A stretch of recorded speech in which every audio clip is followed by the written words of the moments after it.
Hello అండి, అందరికీ నమస్కారం. సండే హోయా మండే, రోజ్ కావో అండే అని అంటుంటారు కదా. రోజుకొక గుడ్డు తినండి, డాక్టర్ నుంచి దూరంగా ఉండండి. ఇలాంటివి చిన్నప్పటి నుంచి స్కూల్లో పిల్లలకి చెప్పి చెప్పి మనం కూడా చదువుకొని ఉన్నాం. కానీ ఇప్పుడు ఆ ఎగ్ తింటేనే క్యాన్సర్ వస్తుందని అంటున్నారు కదా. సో ఎగ్ తినడం వల్ల క్యాన్సర్ వస్తుందా?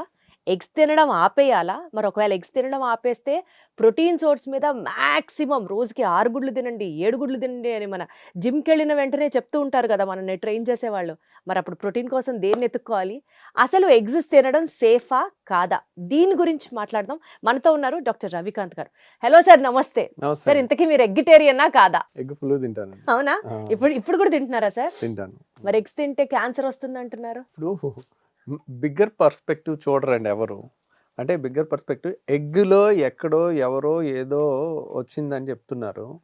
మనం తినే కూరగాయల్లో ఆకుకూరలో ఎంత పెస్టిసైడ్స్ ఎన్ని కాన్సన్ట్రేషన్లు ఉన్నాయి అన్ని మెషర్ చేస్తే మీరు అసలు ఫుడ్ తింటూ ఆపేసి ఏం చచ్చిపోతారు. తినాలి సార్ ఇంకా? అందుకే చెప్తున్నా కదా, కొన్ని మనది రెగ్యులేటరీ బాడీ ఈజ్ నాట్ అన్నీ ప్రాపర్గా చెక్ చేస్తే కనుక అన్నిట్లో చాలా కనపడతాయి. సో మనం అవన్నీ చెక్ చేయట్లేదు. సో ఇప్పుడు మీరు ఒక కూరగాయలు ఉన్నాయి, ఆకుకూరలు ఉన్నాయి, కడిగేసి చేస్తున్నాము, ఎంతవరకు దాని మీద ఉన్నాయి పోయినాయి, దాని లోపలికి ఎన్ని వెళ్ళి మనకు తెలియదు. There is no filter there. కానీ మనకి ఒక ఫిల్టర్ అనేది ఎగ్ అనేది కానీ మిల్క్ అనేది కానీ ఒక ఫిల్టర్ ద్వారా వస్తాయి. ఓకే. సో ఫర్ ఎగ్జాంపుల్ మనకి తల్లికి పాయిజన్ ఇచ్చినప్పటికీ కూడా 99% ఆఫ్ ద పాయిజన్ బిడ్డకి వెళ్ళవు. దెర్ ఈజ్ ఎ బ్యారియర్ అంటారు. అంటే మన కొన్ని టాక్సిన్స్ ఉంటాయి. మనం చాలా అంతేందుకు ప్రతి మందు ఈజ్ ఏ టాక్సిన్. ఇప్పుడు మనం తీసుకునే ప్రతి ట్యాబ్లెట్ టాక్సినే. కాబట్టే మన బాడీ దాన్ని టాక్సిన్ కింద ట్రీట్ చేస్తుంది, దాన్ని లివర్ మెటబలైజ్ చేస్తుంది, యూరిన్లో బయటికి పంపించేస్తుంది. దీన్ని జీనోబయోటిక్స్ అంటారు. యాక్చువల్లీ బయట నుంచి జీనో అంటే మన బాడీలోది కాని సబ్స్టెన్స్, మనం రోజు తినే ఫుడ్ లాంటిది కాదు, ఇది ఏదో కెమికల్, ఇది వచ్చింది, దీన్ని డిటాక్సిఫై చేయాలి, బయటికి పంపించేసేయాలి. ఇలా మన డిటాక్సిఫై అయ్యే వరకు మన బ్లడ్లో సర్క్యులేట్ అవుతూ ఉంటుంది. మన బ్రెయిన్ కణాలు చాలా సెన్సిటివ్ ఉంటాయి. దాని మీద ఇలాంటి టాక్సిన్ ఎఫెక్ట్ పడితే కూడా దాని పెర్ఫార్మెన్స్ తగ్గిపోతుంది. ఓకే. అందుకని దెర్ ఈజ్ ఎ బ్యారియర్ అంటారు. అంటే బ్లడ్ బ్రెయిన్ బ్యారియర్ అంటారు. ఓకే. చాలా వరకు మందులు ఈ బ్యారియర్ దాటి బ్రెయిన్లోకి వెళ్ళలేవు. ఓకే. బ్రెయిన్ పెనిట్రేషన్ ఉన్న డ్రగ్స్ చాలా తక్కువ ఉంటాయి. ఓకే. బ్రెయిన్లోకి వెళ్ళే డ్రగ్, బ్రెయిన్లో ఇన్ఫెక్షన్ వచ్చి చీమగడ్డ అయింది అనుకోండి, దానికి సెపరేట్ బ్రెయిన్లోకి వెళ్ళే మందు ఏదో చూసుకుని అదొక్కటే ఇస్తాం. 10 డ్రగ్స్ ఉంటే ఒకటే బ్రెయిన్లోకి వెళ్ళేవి ఉంటాయి. ఓకే. అట్లా ఆ బ్లడ్ బ్రెయిన్ బ్యారియర్ దాటి వెళ్ళాలి. అదే బ్యారియర్ బేబీ కోసం, తల్లి గర్భంలో బేబీ ఉంటారు కదండి, ఆ బేబీకి కూడా మన రక్తంలో ఉన్న టాక్సిన్స్ అన్నీ వెళ్లకుండా బ్లడ్ ప్లాజెంటల్ బ్యారియర్, ప్లాజెంటా అంటే మన మాయ అంటారు కదండి, అది అంటే తల్లికి బిడ్డకి మధ్య ఉండే ఫిల్టర్ లాంటిది. అది అన్నిటిని పంపించదు దాంట్లో. ఒక ఫిల్టర్ ద్వారా బేబీకి వెళ్తుంది. అంటే వీళ్ళు చాలా సెన్సిటివ్ అనేది. రీసెంట్గా ఒక ఐవీఎఫ్ డాక్టర్ గారు కలిశారు. ఫ్లైట్లో వెళ్తుంటే పక్కన కూర్చున్నారు. తనతో మాట్లాడుతూ ఉంటే చెప్తా ఉన్నారు, ఇప్పుడు ఐవీఎఫ్ చేసేటప్పుడు ఆ ఎగ్ని, ఆ స్పర్మ్ని కానీ హ్యాండిల్ చేస్తూ ఉంటారు కదా, అవి ఎంత సెన్సిటివ్ ఉంటాయి అంటే కొంచెం పెద్ద సౌండ్ వచ్చినా కానీ అవి వైబ్రేట్ అయిపోతూ ఉంటాయంట. అంటే అవి షివర్ అయిపోయే అంత ఉంటుంది.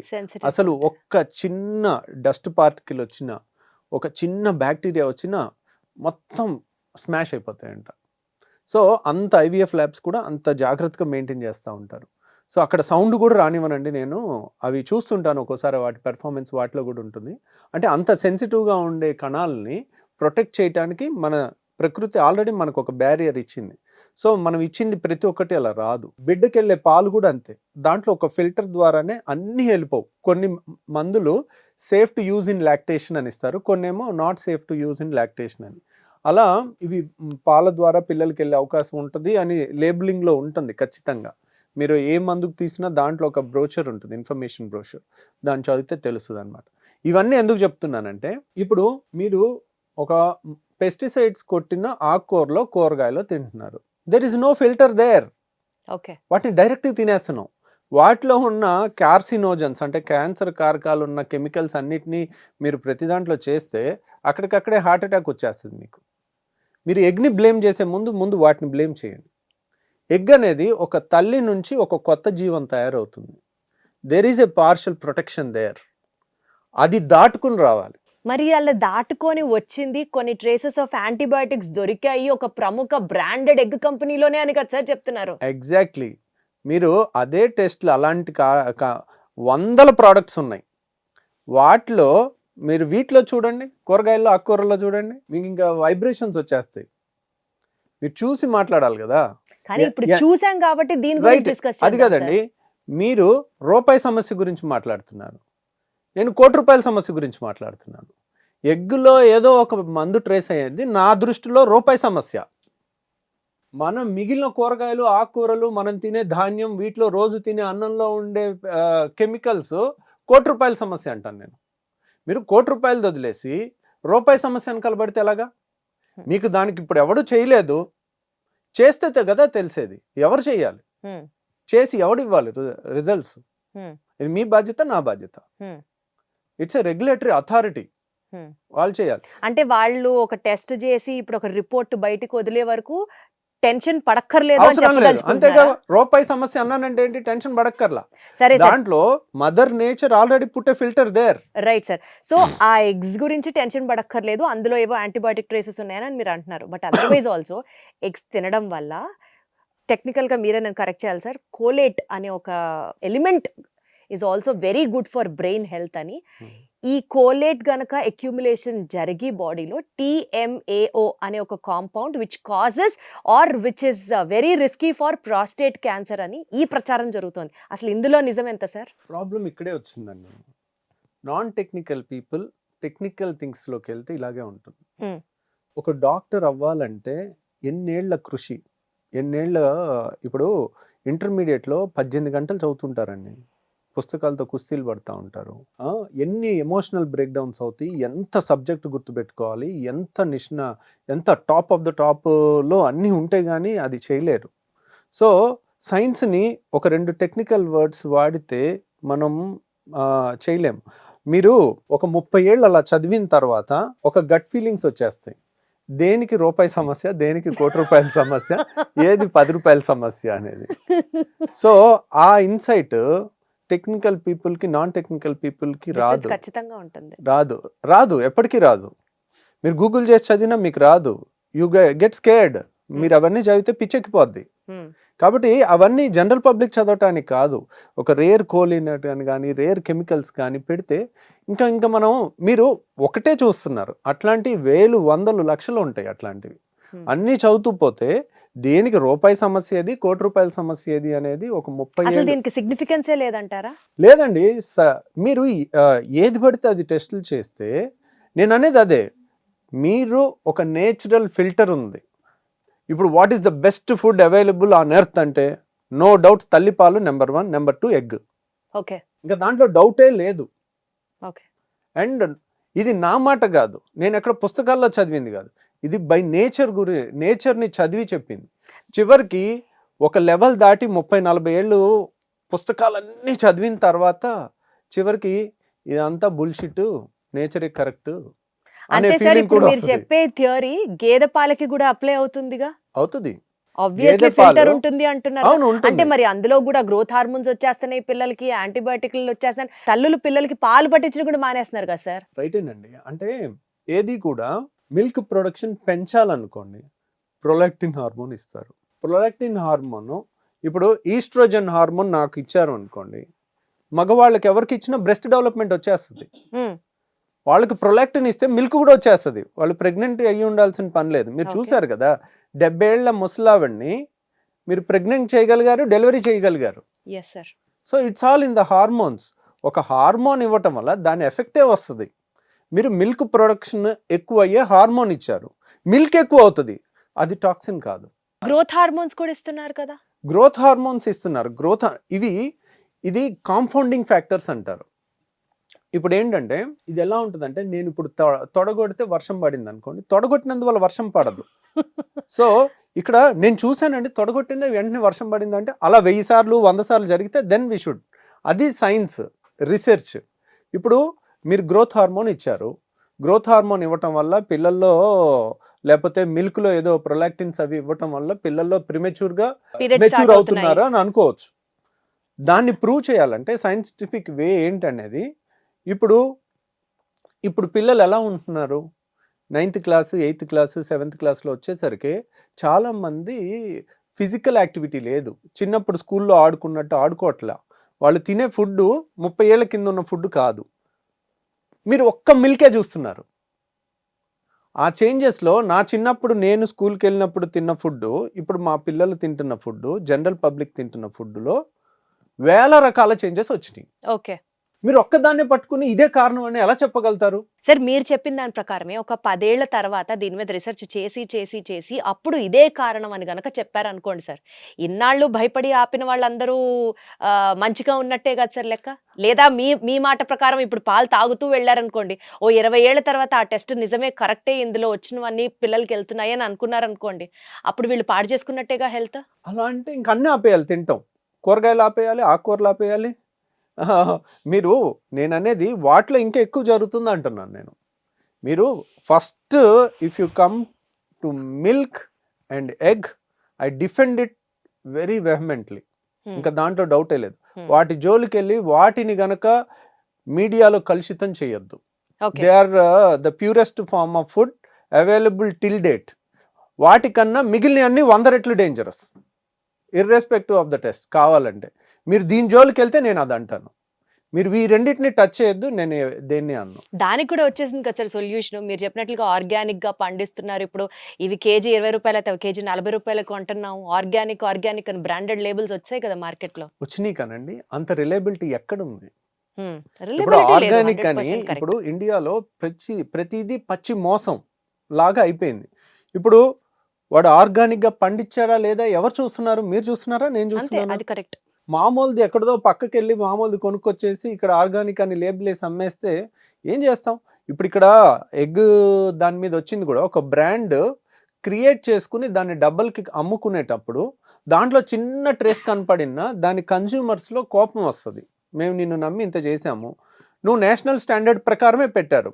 దాంట్లో ఆ నైట్రోఫ్యూరాన్ అనే కెమికల్ 0.7 ఉంది. మన ఇండియన్ స్టాండర్డ్ ప్రకారం 1 లోపల ఉండాలి. ఇండియన్ స్టాండర్డ్ ప్రకారం 1 లోపల ఉంది అది. కానీ వాళ్ళు ఏమంటున్నారు? అమెరికా స్టాండర్డ్స్ తీసుకుంటున్నారు. వేరే దేశం స్టాండర్డ్స్ తీసుకుని అక్కడ 0.4 ఉండాలని ఉన్నారు, ఇక్కడ 0.7 ఉంది. ఓకే, అసలు ఏంటి సార్ ఆ డ్రగ్ వల్ల ఏం జరుగుతుంది ఆ డ్రగ్ వస్తే?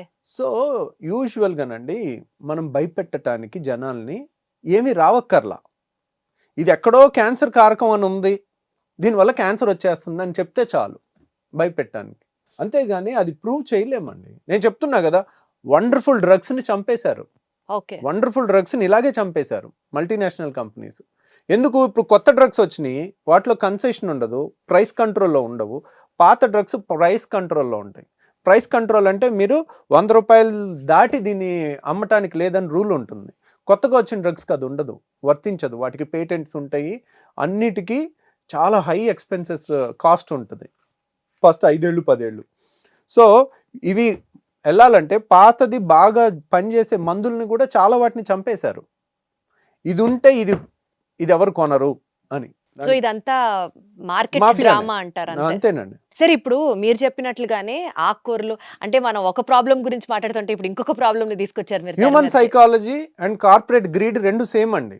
ఎక్కడికి వెళ్ళినా ఒక కంపెనీ కానీ ఒకటి కానీ ఒక గ్రీడ్ అనే దానికి ఇది ఎగ్గా, ఇది పాల, ఇది కూరగాయల, ఇది ఆకుకూరలా, ఇది ధాన్యమా అనేది ఉండదు.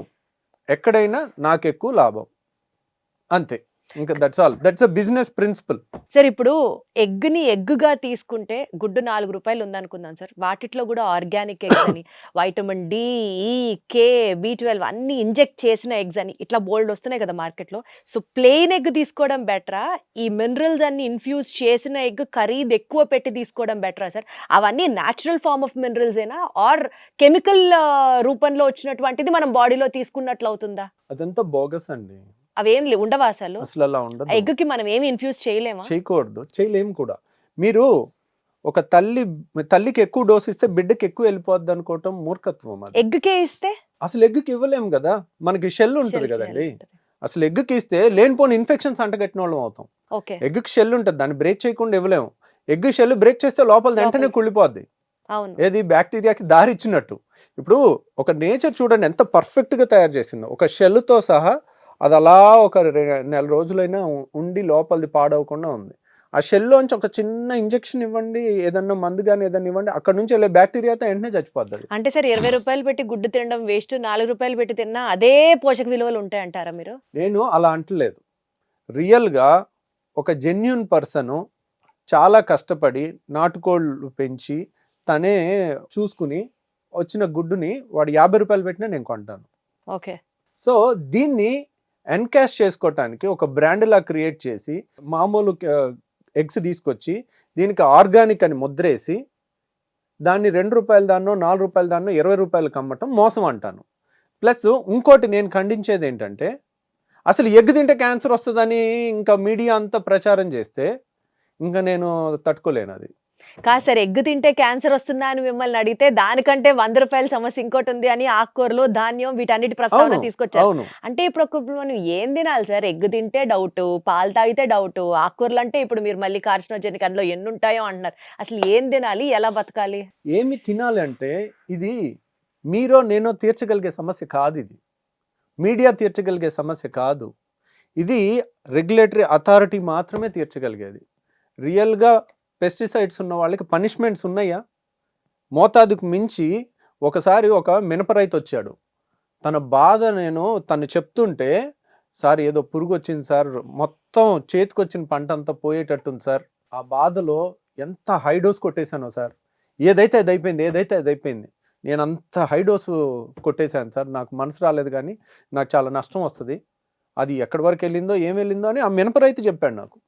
అదే ఎవరు ఇప్పుడు మా రోజు మినపతో దోశ తింటాం మనం. ఇప్పుడు ఇది సీక్రెట్ ఇన్ఫర్మేషన్. ఒక పేషెంట్ లాగా నా దగ్గరకు వచ్చి తన బాధలన్నీ చెప్పుకుంటూ దాంట్లో ఏం వేసావు ఏంటి అని అంటే, ఇలా వచ్చింది ఇలా కొట్టేశాను పిచ్చి పిచ్చిగా అని. ఎవడు పట్టించుకున్నాడు? ఏ ఎకరంలో పట్టించుకుంటాడు? ఎవడు చూస్తున్నాడు? అవును సార్. సో అవి పెద్ద పెద్ద ప్రాబ్లమ్స్. అవి డైరెక్ట్గా గింజ మీద కొడతారు, ఆ గింజనే తింటున్నాం. ఇది కాదు కదా అలాగా. కాబట్టి ఎగ్ పాల జోలికి వస్తే మాత్రం నేను వాటన్నిటిని చూసి అప్పుడు దీని జోలికి రమ్మంటాను. Got it sir. అంటే ప్రస్తుతానికి ఒక చిన్న ఉపశమనంతో వీడియోని ముగిద్దాం సార్. మీరైతే తినచ్చు అని చెప్తారు. హ్యాపీగా తినండి.